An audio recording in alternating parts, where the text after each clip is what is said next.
السلام علیکم ورحمۃ اللہ وبرکاتہ۔ سلسلہ درس حدیث نمبر 18 جامع الترمذی میں حضرت علی بن ابی طالب رضی اللہ تعالی عنہ سے مروی ہے، فرماتے ہیں کہ ایک دن ہم حضور پاک صلی اللہ علیہ وسلم کی خدمت اقدس میں بیٹھے ہوئے تھے کہ اچانک سامنے سے حضرت مصعب بن عمیر رضی اللہ تعالی عنہ تشریف لائے۔ فقر و افلاس ان سے ٹپک رہا تھا۔ حضرت مصعب بن عمیر رضی اللہ تعالی عنہ وہ صحابی ہیں جو زمانہ جاہلیت میں ایک متمول گھرانے میں پیدا ہوئے، بڑی ٹھاٹھ باٹھ کی زندگی گزاری، اپنی قوم میں بڑے سردار تھے، نامور تھے، شان و شوکت کے ساتھ رہتے، فاخرانہ لباس پہنتے، لیکن کلمہ پڑھتے ہی ان کو بڑی قربانیاں دینی پڑی۔ تو حضرت علی رضی اللہ تعالیٰ عنہ فرماتے ہیں کہ جب وہ سامنے سے آئے تو ان کے بدن پر فقر و افلاس کی وجہ سے صرف ایک چادر تھی، دو چادریں نہیں تھیں، ایک چادر تھی جس سے انہوں نے اپنا بدن بھی ڈھانپا ہوا تھا، سطر بھی چھپایا ہوا تھا، اور اس ایک چادر میں بھی جگہ جگہ سے پیوند لگے ہوئے تھے۔ نبی کریم صلی اللہ علیہ وسلم نے ان کو دیکھا تو آپ کو اچانک ان کی پچھلی زندگی کے ٹھاٹھ باٹھ بھی یاد آئے، اور یہ زہد بھی یاد آیا، یہ زہد بھی دیکھا اور یہ خستہ حالی دیکھی، تو خوشی سے آپ صلی اللہ علیہ وسلم کی آنکھوں سے آنسو ٹپک آئے۔ آپ کو رونا آیا، یہ خوشی کے آنسو تھے کہ اللہ نے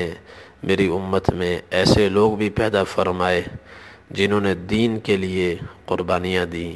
معاشی اور مالی مشکلات کو انہوں نے برداشت کیا۔ اور پھر نبی کریم صلی اللہ علیہ وسلم نے ارشاد فرمایا، کیف بکم اذا غدا احدکم فی حلۃ وراح فی حلۃ، اس دن تمہارا کیا حال ہوگا جب اللہ تبارک و تعالیٰ تمہیں اس قدر مالی فراوانی عطا فرمائیں گے کہ تمہارے جسم پر صبح ایک لباس ہوگا، شام کو دوسرا لباس ہوگا، ووضعت بین یدیہ صحفۃ ورفعت اخری، اور اس وقت تمہارا کیا حال ہوگا جب تمہارے دسترخوان پر ایک کھانے کی ڈش رکھی جا رہی ہوگی، دوسری اٹھائی جا رہی ہوگی، انواع و اقسام کے کھانے ایک وقت میں دسترخوان پر لگے ہوئے ہوں گے۔ اس وقت اس بات کا تصور بھی بڑا مشکل تھا کہ ایک وقت میں دسترخوان پر مختلف قسم کے کھانے ہوں۔ ایک نوع کا کھانا اتنا نہیں ہوتا تھا جس سے بھوک مٹ سکے، پیاس بجھ سکے، پیٹ بھر سکے، آدھے پیٹ کھانا کھایا کرتے تھے۔ تو آپ نے وقت سے پہلے پیشین گوئی فرمائی کہ اس وقت تمہارا کیا حال ہوگا جب دسترخوان پر انواع و اقسام کے کھانے رکھے ہوئے ہوں گے، ایک پلیٹ رکھی جا رہی ہوگی، دوسری اٹھائی جا رہی ہوگی، ایک ڈونگا رکھا جا رہا ہوگا، دوسرا اٹھایا جا رہا ہوگا۔ اور پھر فرمایا وَسَتَرْتُمْ بُيُوتَكُمْ كَمَا تُسْتَرُ الْكَعْبَةُ، اور اس وقت کپڑوں کی بھی اتنی بہتات ہوگی، آج تو پیوند لگے ہوئے ہیں، اس وقت اتنی کثرت ہوگی کہ بدن کے ساتھ ساتھ تم اپنے گھروں پر بھی ایسے آرائشی پردے لٹکاؤ گے جیسے بیت اللہ شریف پر پردہ لٹکا ہوا ہے۔ تو صحابہ کرام رضوان اللہ تعالی علیہم اجمعین نے جب یہ بات سنی تو انہوں نے عرض کیا، یا رسول اللہ،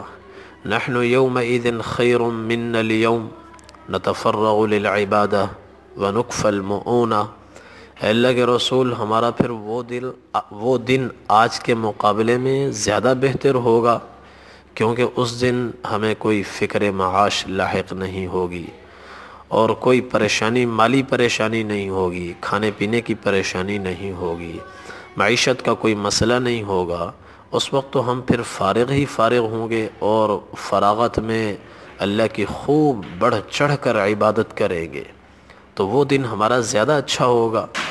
نبی کریم صلی اللہ علیہ وسلم نے ارشاد فرمایا لا بل انتم اليوم خیر منکم یومئذ، نہیں تمہارا وہ دن اچھا نہیں ہوگا، تم آج اس دن کے مقابلے میں زیادہ بہتر ہو، اس لیے کہ فقر و افلاس میں، گزارے کی زندگی میں، گزارے کی معیشت میں اللہ کرتے رہنا اور دین کے ساتھ وابستہ رہنا، جڑے رہنا زیادہ آسان ہے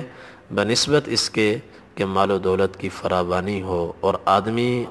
اپنے آپ کو اس کے شر سے محفوظ رکھے۔ فقر و افلاس میں استقامت پر زندگی گزارنے والے اتنے ہیں کہ انہیں شمار نہیں کیا جا سکتا، لیکن مال و دولت کی فراوانی میں دین پر ثابت قدمی سے چلنے والے بہت کم ہیں، اکثر مال کے فتنے کا شکار ہو جاتے ہیں۔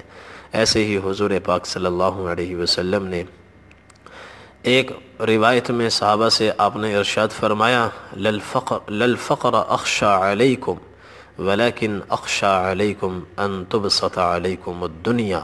كما بسطت على من كان قبلكم فتنافسوها كما تنافسوها فتهلككم كما اهلكتهم۔ مجھے تمہارے فقر سے کوئی خطرہ نہیں ہے کہ فقر کی وجہ سے تم دین سے پھر جاؤ گے، دین سے دور ہو جاؤ گے، دین سے ہٹ جاؤ گے، مجھے اس سے کوئی خطرہ نہیں ہے۔ مجھے 100% یقین ہے کہ فقر میں تم دین پر چلتے رہو گے، اللہ کرتے رہو گے،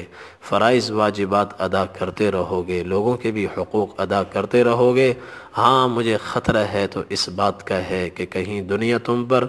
اس طرح نہ کھل کر آ جائے اور دنیا کی بہتات نہ ہو جائے، فراوانی نہ ہو جائے، جیسے پہلے لوگوں پر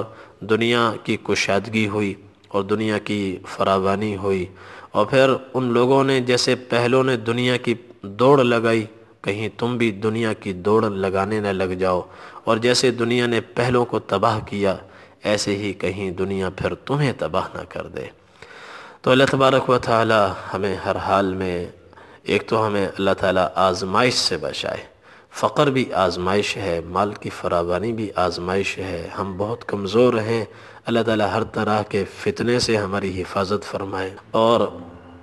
اللہ پاک ہر حال میں ہمیں استقامت کے ساتھ دین پر عمل کرنے والا بنائے۔ وآخر دعوانا ان الحمد للہ رب العالمین۔